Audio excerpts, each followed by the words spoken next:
Let's go. So I love doing this every week on Wednesday, looking ahead to week 3. By the way, congrats on child 4. No, looking ahead to the next week of college football and what I'm thinking about for best bets. It's not happening, Rico. I don't know what this man is talking about. So let's start with the Illini. They celebrated that Florida Atlantic win that night. That's right. Let's start with the Illini. They're visiting Nebraska. Nebraska's a 9.5-point favorite. So here's the deal. Nebraska is 3-0 straight up and against the spread this year. But here's who they've played: UTEP, Colorado, Northern Iowa. So I would take Illinois plus 9.5. Go ahead, Rico. This is your game. You love Big Bert. I do love Big Bert, but it's Big Bert outside of his element. If this game were in Illinois, David, I would agree with you. He's still wearing a muumuu. Yes, it will be. It'll be the white muumuu. But I think Nebraska, they have that thing rolling there. It's an intimidating place again, like it used to be back in the day. Yeah, I would take Nebraska. By the way, they'll cover this. Line is down to 7.5. I'm kind of with Rico here. Plus, it feels like Earth is on Illinois. Give me the creepy Dylan Raiola Mahomes imitation thing. I don't like this. It's getting a little weird. Yeah, it's almost Dateline type stuff. Yeah, You'll find Mahomes in a trunk. And by the way, to let everyone know, this is not one book. This is the best I've seen in all these books. I got you. But I'm just saying, if the game were in Illinois, I would agree. But it's at Nebraska. Nebraska's going to roll. All right, so Arizona State is going to Texas Tech. Ugh. Tech is a 3-point favorite in this game. Here's where I'm going with this one. Arizona State gave up 28 points, the victory over Texas Tech. And T-Tech. Texas State. Texas Respect State, yeah. San Marcos. Tech, while against North Texas, did score 52 points in the first half. The over-under is 60. Yeah, Take the over. David, I'm not kidding. Both these teams are ass. Arizona State absolutely should have lost. They're down 21-7.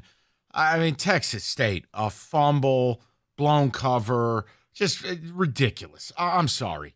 I can't. Don't involve me in any of this. These are two horrific teams. They can't play defense. Texas Tech, did you see the over-under against North Texas last week was 79.5? Yes. The answer is no. This game's not even on TV. Take the over. We've been talking voodoo all day. They're the Sun Devils. They believe in voodoo. Why did they get rid of Sparky? Why are they wearing a giant fork on their helmet? Sparky's still there. I like Sparky. Where is he? He's still around. He's still around. Their intro is real creepy at their stadium. Yeah. So let's move over to the SEC. Because they just wanted more. Florida visiting Mississippi State. Florida is the 6-point favorite. I'm going to go through this. I hear you already, Mike. Let me go through this. We all know that Napier's days are numbered. But here's what's been happening this week. He's gotten support from his players, which means they haven't quit on him. So if you're going to take Florida, I would take them this week at -6 at Mississippi State. Oh, God. All right, first of all, I wouldn't touch this game with your money. I understand. So I'm shooting. Now, you're asking me to tell you a pick. This is a pick I would never make. This is a bet against Mississippi State more than it is a bet for Florida. Okay, they're awful. Mississippi State is wretched. Toledo went down there and dropped a bomb. Florida's and also got a check. Yeah, and they're also going to play DJ Lagway, who is a super stud quarterback that's gotten some time. The offense looks more alive than with Mertz. I'd say Florida, but, man, you can't be betting on this game. I wouldn't bet it either, but this is a rally game, David, because the team hears everything. They know we're the reason why he's about to get fired. No, that haircut of his. Let's step it up. Let's go out here and beat this bad team. Okay, well then let me try this one. Kansas is going to West Virginia. West Virginia is a 2.5-point favorite. Kansas, yes, I understand they've lost some games. They turned the ball over. But West Virginia is -5 in the turnover ratio. Kansas plus 2.5. Rico, can I just sidebar with you for a moment before we approach the bench? Sure. Is he just picking the worst games of the week to F with us? Yeah, I think so. You got a problem with us?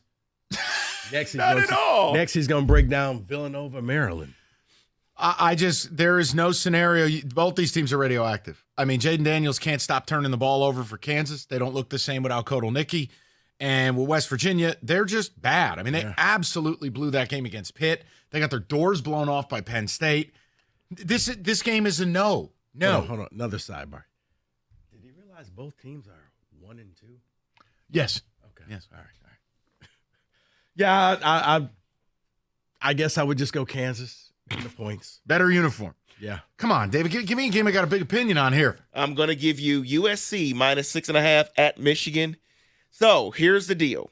The Trojans defense, yes, they're improved, but they give up 4.2 yards per rushing attempt There it is. this season. So based on Orji being the starting quarterback, if they lean into him being the starting quarterback and running the ball with him, Michigan plus 6.5. I'd be willing to lose my money on Michigan one last time. I'm not ready to say USC's going on the road and laying touchdowns. Yes, you beat LSU. Their running game is ass anyways, and their defense, pretty sure South Carolina just scored again. I got to see it to believe it. I would take the points. See, here's what I would do, David. I would probably still take USC because I think USC will say this. Orji, you have to beat us in the air. We're going to put an extra man in the box. Put 8 or 9 people there and challenge you. You're going to have a one-on-one coverage. We don't think you can beat our guys, especially if Loveland's not playing. I would take USC. Loveland's the key, though. If Loveland plays, you may be correct. You take Michigan in the points. No Loveland? Ooh. I don't think Samaj Morgan's going to bail them out. Who's number 0 again? Is it Samaj Morgan? Yeah. Nah, Yeah. Roy Williams is his new name. Okay. Celebrating down 40. Get out of here with that mess. And then the final game here, and I'm going to say this from the start. I have no clue what to do with this game because the number has been all over the place based on an injury to Cam Rising. Oh, it is Jesus. Utah, the 2-point favorite at Oklahoma State. It was Okie State, the favorite by 3, and then it's now Utah by 2. What do Wait, you cross do? back? Yeah. What do you do? It probably means Rising plays, right? He is supposed to play. Yeah. Here's the other thing. Okay, loser alert. Loser alert. I basically watched every Oklahoma State game so far. May or may not have had a play in the total against Tulsa. Here's the bottom line. They can't run the football. I don't know what's wrong. They have a veteran O-line. They have Ollie Gordon. They can't run the football. Yeah, he was supposed to win the Heisman. Can't run football. Can't run it. Alan Bowman looked great, but that's Tulsa. If Rising plays, I'm still getting the best front seven. I'm getting a defense that travels, and I'm getting a program I trust more. Again, David has selected every game I am paralyzed with fear to be a part of, but it would be a lean to Utah here. Until Okie State shows me they can run the football. Yeah. I guess you would take you. I would take Utah. I think Utah's just going to win the game. I didn't realize this keep crossing the bridge back and forth. Maybe just take Utah money on. You want the dog of the week, by the way? Yeah. Just a rat line. We don't have to wait till Friday. Nah, just give you one. Tulane is laying 3.5 at Louisiana. The Raging Cajuns. Cajuns plus 3.5 at home. That is a rat bleep line. Battle of Louisiana. I like it. And if you ever look at Louisiana Lafayette's mascot and you make eye contact, you drop dead. Voodoo. It's straight voodoo. Go look at that thing. Oh, I seen it. Cajun the Pepper or whatever his name is. Yeah, I almost drafted him in that mascot thing. You can't look that thing in the eyes. That's like Medusa. It's a Straight giant chili evil. pepper with his hair on fire. It's horrifying. It is straight Can you imagine evil. a child going to their first game and it's Louisiana Lafayette? Mommy, I'm That'd be scared. the only game they ever go to. Yeah, Kid's going to be in therapy. like, why does this kid hate football? Because when I was 3, I went to that game and saw the cayenne pepper. What is it? We got to find out his name. Absolutely terrifying. I thought is it Raging Cayenne? Look, We'll find out. we'll figure it out. David, thank you so much. That is your college football blitz.